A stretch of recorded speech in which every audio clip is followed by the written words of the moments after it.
Welcome to a new video. Let's take a look at some new malicious compliance stories. The first story is called, Just Delete It All. When you work as an independent, you need to learn how to charge for your work. You also have to learn to deal with the people that insist on not wanting to pay for what you do. When I worked as to-go technician for a major telecommunications company in my country, I also took the time to ask my appointees if they wanted my contact information, in case they needed someone to fix their computers.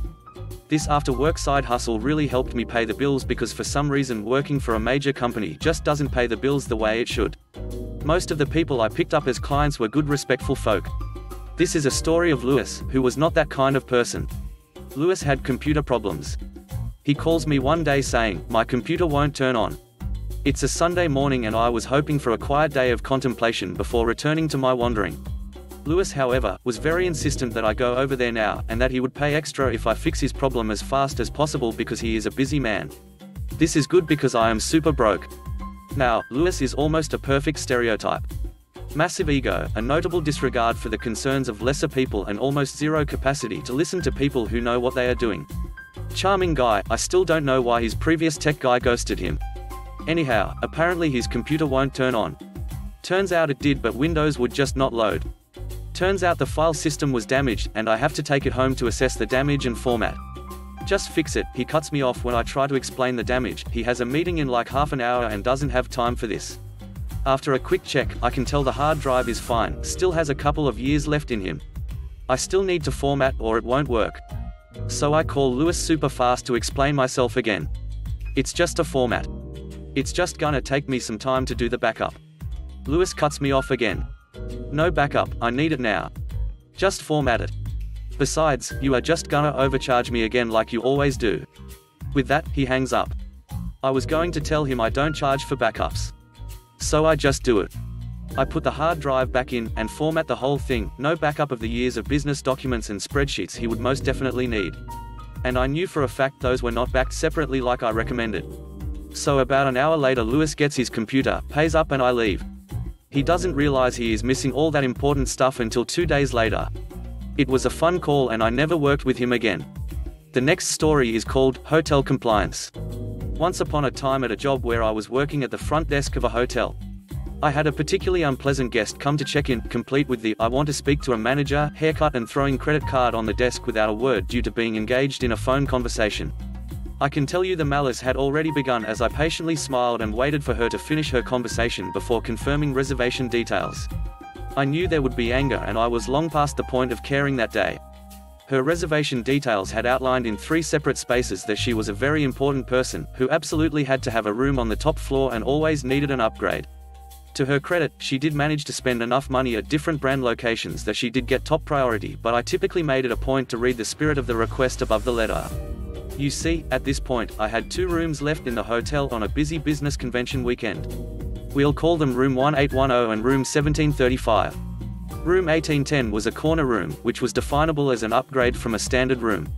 It faced a major highway and a recently demolished building that had yet to be rebuilt.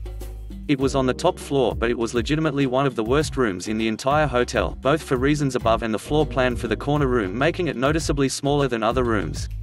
In fact, due to the smaller size, it was one of the only rooms with one bed that had a queen-sized mattress rather than a king-size.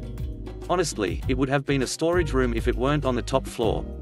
Room 1735 was a grand suite, with a California king bed, large living area, excellent city skyline view, and a well-stocked minibar that was free for guests at her VIP level.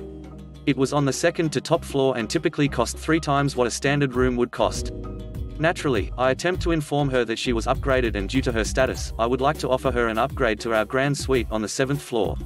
Before I can explain what that entails, she snaps at me. 7th floor? As in not the top floor?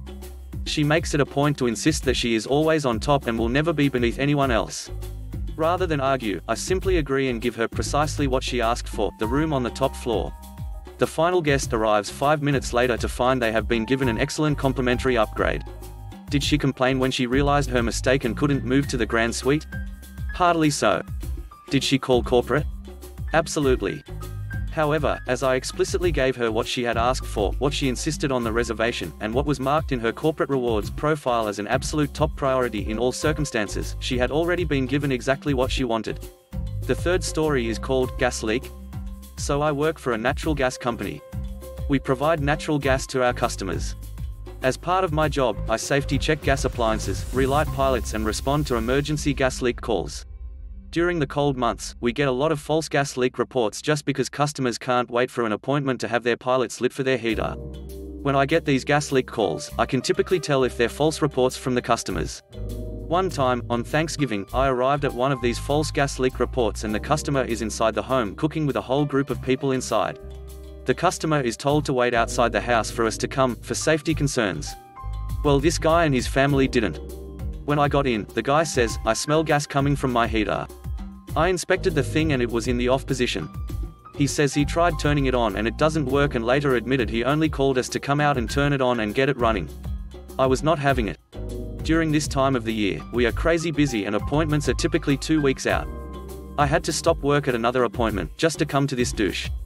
As a policy, if we don't smell gas, we have to do a full-on investigation. This involves inspecting every gas appliance and the gas line in the house. I found a couple of small leaks at some of the fittings and appliance valves, but it's not even hazardous. Nowadays, we treat it the same way we do with major leaks. Well, that was the first issue I found. The next thing I found was the water heater was not up to code. So I disconnected his water heater. The final issue I found was the gas line was improperly connected to the dryer, so I disconnected that too. In the end, I shut off the gas to the entire house and locked up the gas meter outside. The guy was not having it, he was mad and swearing at me. I told him straight up that we treat every gas leak seriously and he shouldn't have called it in just because he was cold. That false gas leak call probably cost him a couple $100 and a sad Thanksgiving. The next story is called, But It's Not a House.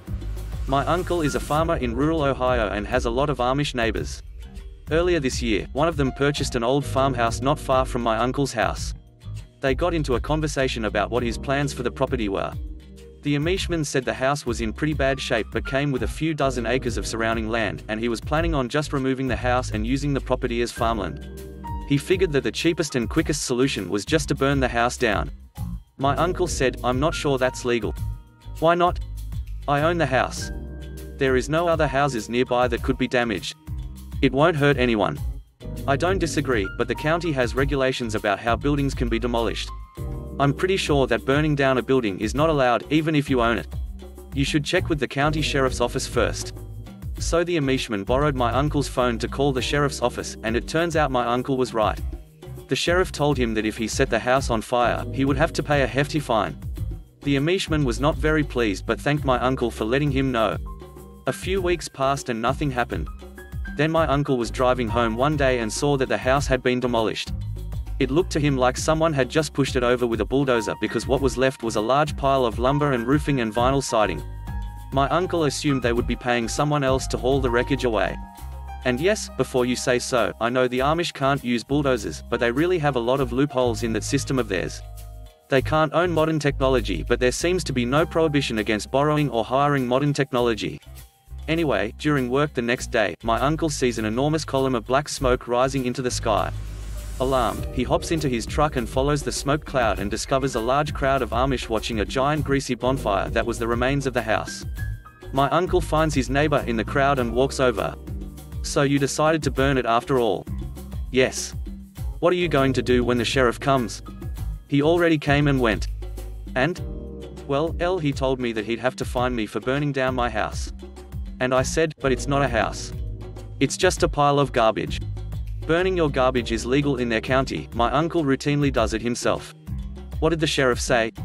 The Amishman smiled slowly. There wasn't anything he could say. He got into his car and drove away. The last story is called, Can't Do My Job. In college, I worked at a day camp one summer on campus. I had 4 co-workers, and 3 supervisors, 2 of whom we worked with regularly. I generally volunteered for the worst jobs to make it easier for my co-workers. So I'd drag a cooler across campus and back to get ice every morning. I'd pair up with a really awful supervisor so the others wouldn't have to. I'd be the first one there for check-in, then stay well after everyone left to clean the rooms and replace the plastic covers on the tables, and more. But most importantly, I was the disciplinarian. Anytime a kid needed a stern talking to, or punishment, I was the one to do it. The worst punishment we ever gave was to take away 5 minutes of their 1-hour swim time. 3 of the other counselors told me how much they appreciated it because they hated doing it and it interrupted their positive relationships with the kids. The fourth counselor, Claire, would even sometimes use my name to get kids in line. I'd be working in the rooms when they came back from an activity, screaming and hollering, then I'd hear her say, "I see him in there, and I know he doesn't want to hear your outside voices in the hall." That would usually make them calm down. One day, I took away 5 minutes of a girl's swim time. If I'd known how it would affect her, I never would have done it. At pickup that day, her mother came up and asked why her daughter was crying.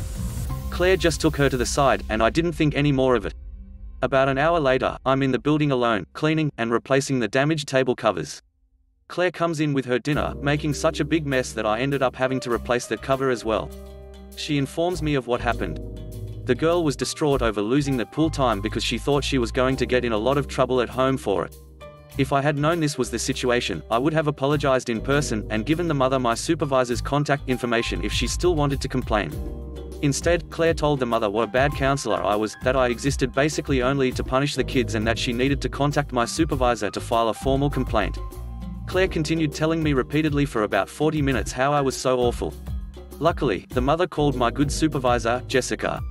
So Jessica told me what had happened, and explained that she had calmed the mother down over what was honestly a minor incident.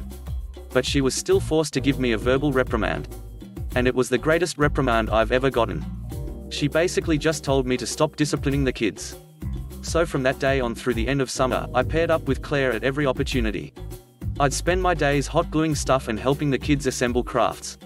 I'd pitch in with design ideas if a kid was having trouble, and escort them to the bathroom. I did everything except discipline them, no matter how out of hand they got. And when she'd give me the look of "help me out, here," as she tried to yell over top of 20 screaming children, I'd just give her a sly smile and turn my attention back to the glue gun. By the end of camp, she looked like she was just short of a breakdown every day. She didn't come when we all went out for a beer on the last day. I think she even left school, maybe realizing that she wasn't cut out to be a teacher. Not 100% sure about that last part though. Thanks for watching the video. I hope you enjoyed it. If you did, please consider subscribing to the channel for more content. Let me know what you think about the stories in the comment section below. Have a great day.